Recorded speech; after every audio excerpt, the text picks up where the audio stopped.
Hello and welcome to a new video, and today we are going to be making our own Undertale AU. Now here's a little note before we start. I did not write anything for this down. I don't have any idea how this should work in general. I did not look up whether or not this name was already used. However, I thought it would be funny. So what's the premise of our tale? Basically, everything is like it was, however, communism. Asgore is the head of the proletariat. So, let's do it chronologically. So, Frisk falls down from the heavens above onto a flower bed and then meets Flowey, or more specifically, our Flowey. This is a really good naming scheme, I think. Now, this is mostly unchanged, and so is the next encounter. Our Toriel then saves us from our Flowey. And the design is the exact same for the canon version. For you see, Toriel was the monarch before communism took over. So there is a bit of a rewrite here. Asgore and Toriel were never a couple. Asgore overthrew Toriel and Toriel escaped with her life. However, the king did not. The king is dead. So the ruins are, layout and aesthetically wise, the exact same that they are in the base game. However, instead of froggets and whimsons, we find people that ran away from the proletariat. Basically, what we do in the ruins is just find people who are into the monarchy. But then the real question is, why are they attacking us? Well, for you see, the story before this all started is still the exact same. However, in the proletarian uprising, the reason they rose up is because of Toriel's war on humans. So while everyone else is still acting on this war, Toriel is seeing the bigger picture and can't get the commands up to her troops. So the troops are attacking us, while Toriel is trying to help us because she knows that this child may be able to overthrow the proletariat.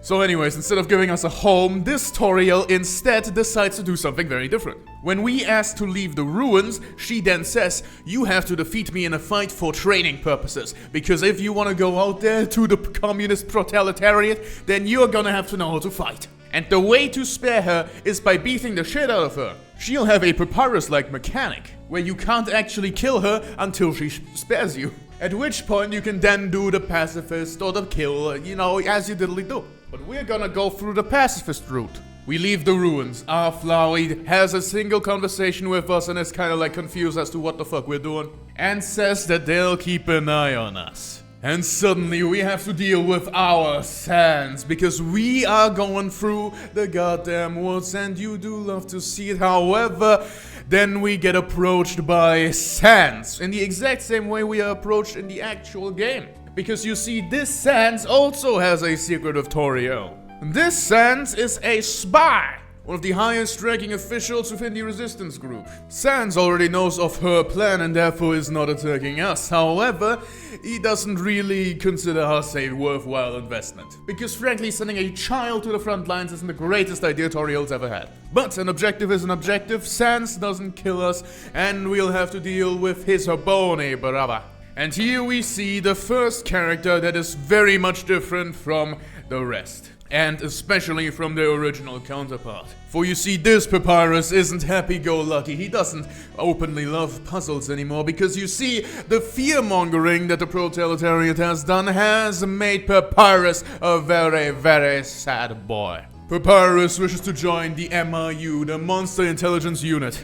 And to do that, he will have to get a goddamn human. So Papyrus, even though he's full of fear, even though he really doesn't like doing what he's doing, really wishes to capture us. But at the end of the day, Papyrus is still Papyrus. So, despite everything, despite the circumstance, despite the situation he's in, despite the fact he may be purged for not getting us, we can still make pals with him. Although it will be a little more difficult because, you know, the fear of death, I don't know. And here we see aesthetic differences. Because Papyrus isn't in his battle armor, because that's too happy-go-lucky for the proletariat. Papyrus is an actual military uniform. And so is Sans to be an effective spy. Spy around here. For you see, all of the colors are a lot more muted than they were before. The Christmas tree that is in the middle of Snowdon has been replaced by a statue of Asgore. And a lot more posters are lining the walls of the buildings we walk past. And most importantly, the ice-making process has been replaced by an ice-making factory, comrade. But after we are through Snowden, it is about that time for the Papyrus boss fight. And here there's a very big difference. Every time Papyrus beats you, instead of being put in a cage, you will instead get a game over, because this Papyrus actually fears for his life, and if upon capturing you, will immediately escort you directly to the proletariat. You will have no chance of escaping. You are bad. Get fucking owned. However, in that scenario, it would be cool to have like a custom animation where instead of your heart breaking apart, it will be put in a cage and and that's the game over screen. That would be cool, but like it doesn't have to happen. Because again, Papyrus is the only fucking monster that knows how to capture people. However, upon a much longer fight, after having to tire him out, we can spare Papyrus and move on with our lives. There's no date here. Sorry. Waterfall! In Waterfall, we'll be able to actually see something new. In the original Waterfall, there are already a bunch of hidden paths. However, here, there are more now. And here you can do some very disturbing things with the Echo Flower. So yeah, the scrapped Echo Flower that is for that one child that just kind of bled out in a bush. Yeah, we're gonna do that again, but a lot more, and they have been purged. I would say one Echo Flower has a tale of how someone starved to death, another one has a tale of how someone was found out and then killed. You can do a lot of morbid things with the Echo Flowers in these hidden paths in Waterfall, and I 100% support it. And fun fact about Waterfall in this timeline, Monster Kid does not come out.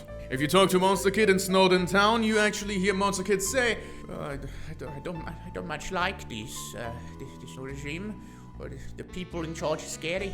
So yes, the Monster Kid of this timeline does not in fact appreciate Undyne. And speaking of our Undyne, she is head enforcer of the MIU. We've already fought the MIU members over in Snowden, of course. Still the same characters, just with different aesthetics. And Undyne here isn't wearing plate armor. No, that would be too medieval and not communist enough. Undyne is wearing MIU armor, which has way less protection but is way more stylish. Imagine a Helldiver armor but without the cape and also a lot more suit looking. And because she doesn't have to deal with Monster Kid, we actually fight her a bunch of goddamn times. And because of the way Undyne's fight works, with the whole running away mechanic, we can actually do that. In the first fight, we are actually so caught off guard that we can't actually attack Undyne. So we actually have to run away until the opportunity presents itself where we have to lose her. Then the second fight is when we are cornered in that one place with the Echo Flower, where we actually have to damage Undyne to retreat. And then we have the third and final fight. The normal fight location, where the actual choice of pacifist or kill, comes into play. But, first of all, you have to attack her. Even in a full pacifist playthrough, the only way she'll back down out of this situation is not by getting a stern talking to, she'll have to retreat on her own accord. And ultimately, even though it is an alternate universe, this is still Undyne. Meaning that a fish in a very hot land wearing still armor isn't going to do very well. So Undyne collapses. And we can still show her kindness, and then there is enough kindness for her to give up her chase. And also, if you're wondering about why I didn't talk about Mad Dummy, I don't have any idea about Mad Dummy. Mad Dummy is kind of like a ghost, though. Bro is just a ghost. I don't know, have the fight happen and then have Mad Mew Mew also be there. So she can realize what she truly is, I don't know. And we've arrived in Hotland. Now, before we meet Elphys, her goddamn laboratory is not white anymore, it's goddamn gray. And there are propaganda posters all over the goddamn place. Elphys doesn't even come out of her goddamn room. She knows we're coming, she still has all of the goddamn cameras installed. Instead, we are greeted immediately by Metaton, who, still in his box form, cannot be attacked by us, but is attacking us immediately. Now, I'm going to introduce a flaw into Metaton's design, that is his bad power supply. Basically, what you have to do is survive for a certain number of turns, and then he runs out of battery. And retreats. And also, if you can't understand why people from Snowden, Waterfall, and Hotland are attacking us, trespassing, I don't know. Illegal border crossing, baby, that's what we do. Anyways, walking through Hotland, we eventually fight Asgore's two biggest guards. Basically, his personal guards are in Hotland. And yes, in Undertale they were royal guards, but Now they are communist guards and they are under Asgore himself. And we can still make them gay for each other. You love to see it. Also, by the way, bit of a side note here. I had someone in my comment section be, homophobic. You are in an Undertale comment section, my guy. In the video game, there's gay people. There's lesbians as, like, main characters. And you actively make a gay relationship happen. Is bro blind? Is he lost? Anyways, I banned him, but like still, how? Nevertheless, after the bodyguards have been defeated, we go on and find Muffet. What has Muffet turned into, you ask? She is actually the head of intelligence for the proletariat. You see, Muffet has always been a bit of a bitch. And Muffet is the entire reason why the genocide run even goddamn works in the first place, because she refused to go into hiding and therefore refused for Hotland to be cut off. This whole level 20 debacle, that's Muffet's fault. So Muffet would definitely be cooperating with a bad regime. So Muffet, with all of her spiders that report back to her, is the head of intelligence and spying, so she knows exactly what has been going on the entire time. And her battle dialogue reflects that. Character-wise, she is the exact same, but this time she just gives information to the enemy from us. Bastard. All of the game shows with Metaton do not happen, by the way. It's just fights with Metaton. However, each fight has a different gimmick. And these gimmicks are stolen directly from Undertale. Just adapted to be a one-on-one confrontation between me and Metaton. I don't know why I said me, it's Frisk. I'm stupid. And if you're saying we've had suspiciously little Alfred... Alfred? Did I just call Elphys Alfred? That's crazy! And if you're saying that we've had suspiciously little Elphys activity, you are very correct, because after we go into the hotel, have a little date with Sans where he's learned to trust us a little bit and actually tells us about Toriel's plan, that's how we find out about their relationship as well, we go ahead and attack Metaton right in the very room we do it in every time. However, next to Metaton stands Elphys. Metaton exclaims on how this has been the plan all along, and now with his creator next to him, making him unlock a new powerful form,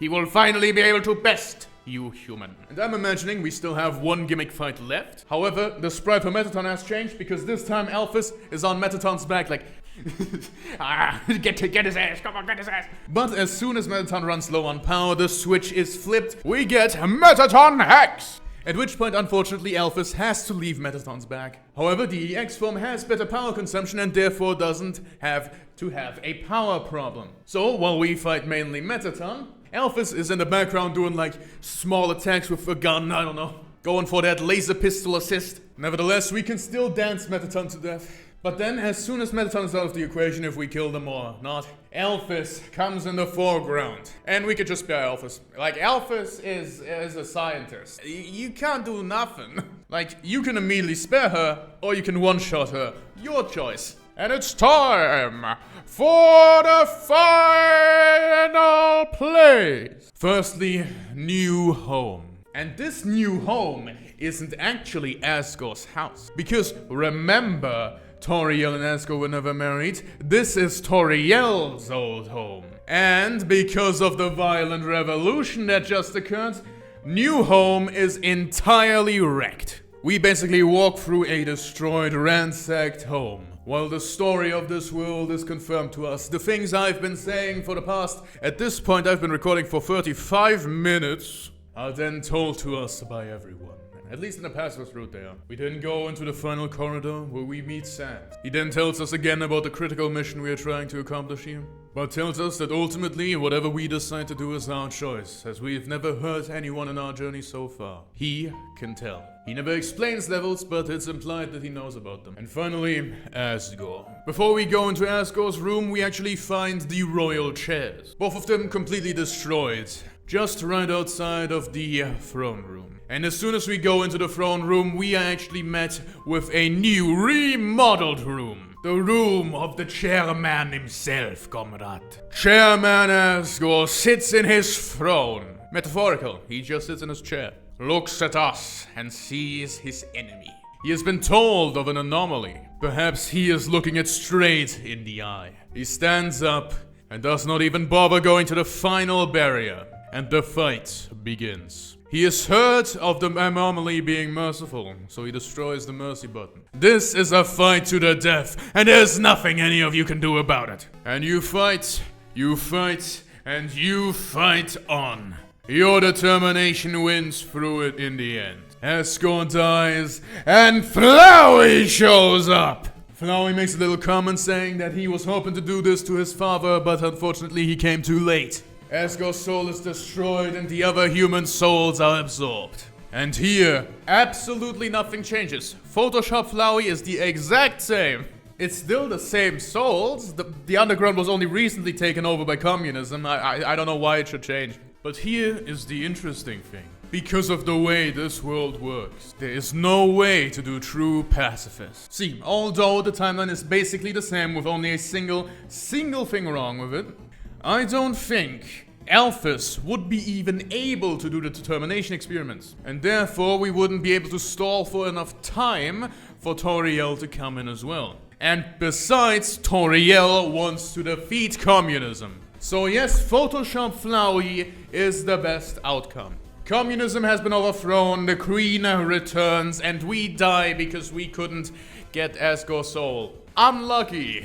And Genocide Run is a whole different beast that I won't be covering today. But if you want me to cover it, type it in the comment section, I guess. And with that, my fit goes absolutely incredibly hard. Cue the clown!